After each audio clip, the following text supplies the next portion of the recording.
आकाशवाणी लखनऊ के क्षेत्रीय समाचार एकांश से प्रस्तुत है विशेष कार्यक्रम बातों बातों में।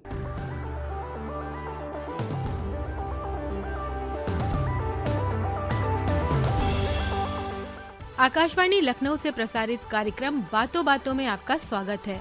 मैं हूं तनवीर फातिमा और मैं हूं शैलेंद्र। शैलेंद्र, आजकल के डिजिटल दौर ने हमारी जिंदगी को कितना आसान बना दिया है। घर बैठे किसी भी चीज का पेमेंट कर दो, शॉपिंग कर लो, बैंक से पैसे ट्रांसफर कर दो या फिर टिकट बुक करा लो। आप बस फोन पर कुछ बटन क्लिक करते हैं और मिनटों में काम हो जाता है, बिल्कुल किसी जादुई चिराग की तरह। बिल्कुल तनवीर, आपने सही कहा। लेकिन इन सुविधाओं के साथ आजकल साइबर फ्रॉड के मामले भी तेजी से बढ़ रहे हैं। हम अपने आसपास और समाचार पत्रों में रोजाना ऐसे समाचार पढ़ते और देखते हैं जहां लोगों के साथ साइबर फ्रॉड हो रहा। लेकिन समस्या ये है कि इन मामलों से बचने के लिए लोगों के पास सही जानकारी नहीं है।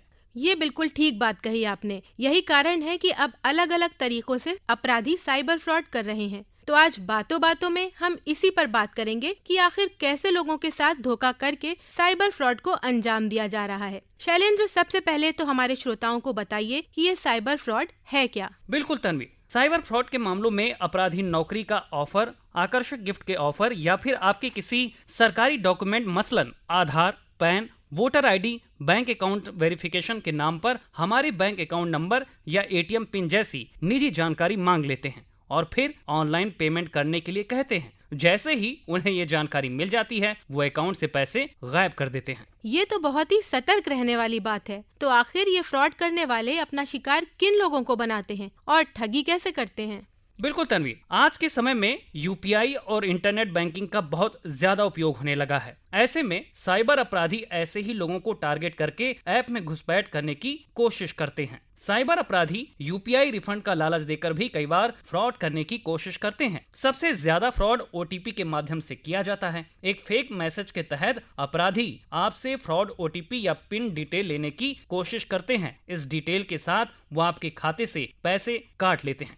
बिल्कुल सही शैलेंद्र, हमने तो ये भी देखा है कि साइबर अपराधी ई कॉमर्स प्लेटफॉर्म की फर्जी वेबसाइट के माध्यम से सामानों पर बम्पर ऑफर पेश करते हैं और इस ऑफर पर लोगों से ओटीपी आदि के माध्यम से जानकारी जुटाते हैं। इस जानकारी की मदद से अकाउंट में घुसपैठ करते हैं। यूजर्स को व्हाट्सएप पर गलत नंबरों से संदेश भेजे जाते हैं जिसमें उन्हें किसी सुविधा की कटौती को लेकर डराया जाता है, जैसे कि कॉल नहीं की तो बिजली कनेक्शन कट जाएगा, बैंक अकाउंट बंद हो जाएगा। इस डर से जैसे ही कॉल की जाती है, अपराधी आपसे डिटेल ले लेते हैं और ठगी को अंजाम देते हैं। बिल्कुल, लखनऊ में हाल ही में एक सीनियर सिटीजन से सीबीआई अधिकारी बनकर ठगी का मामला सामने आया था तनवीर, जिसमें मोबाइल नंबर के गलत प्रयोग का आरोप लगाकर पहले तो डराया गया और फिर 29 लाख रुपए ठग लिए गए। पिछले साल भी केजीएमयू की एक महिला डॉक्टर से फर्जी सीबीआई अधिकारी बनकर 85 लाख रुपए की ठगी कर ली गई थी। ये समस्या लगातार बढ़ती जा रही है, तो ऐसे में हम साइबर फ्रॉड से कैसे बच सकते हैं?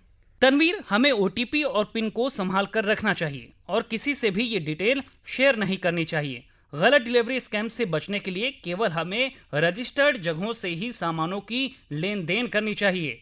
बिना मैसेज की सत्यता की जांच की कभी भी जानकारी नहीं देनी चाहिए। किसी अज्ञात व्यक्ति से ईमेल, मैसेज या कॉल आए और वो आपसे आपकी पर्सनल और बैंकिंग संबंधी जानकारी मांगता है, तो आपको बहुत सावधान रहने की जरूरत है। बिल्कुल ठीक। कोई आपका परिचित बनकर पैसे मांग रहा है तो खुद उसे कॉल करके कंफर्म करें। सरकार भी समय समय पर सुरक्षा गाइडलाइन जारी करती है। अगर आपके साथ साइबर फ्रॉड हो गया है तो केंद्रीय गृह मंत्रालय की हेल्पलाइन नंबर 1930 यानी 1930 पर कॉल करके जानकारी दे सकते हैं, जिसके तुरंत बाद साइबर क्राइम करने वाले पर कार्रवाई शुरू हो जाएगी और आपके पैसे जल्दी ही वापस आप तक पहुंच जाएंगे। बिल्कुल तन्वीर, तो बातों बातों में आज बस इतना ही। अगली बार फिर हाजिर होंगे किसी महत्वपूर्ण जानकारी के साथ। तब तक के लिए नमस्कार। अभी आप सुन रहे थे आकाशवाणी लखनऊ के क्षेत्रीय समाचार एकांश द्वारा प्रस्तुत विशेष कार्यक्रम बातों बातों में। कार्यक्रम पर अपने सुझाव आप हमें हमारे YouTube channel news on AIR Lucknow पर दे सकते हैं।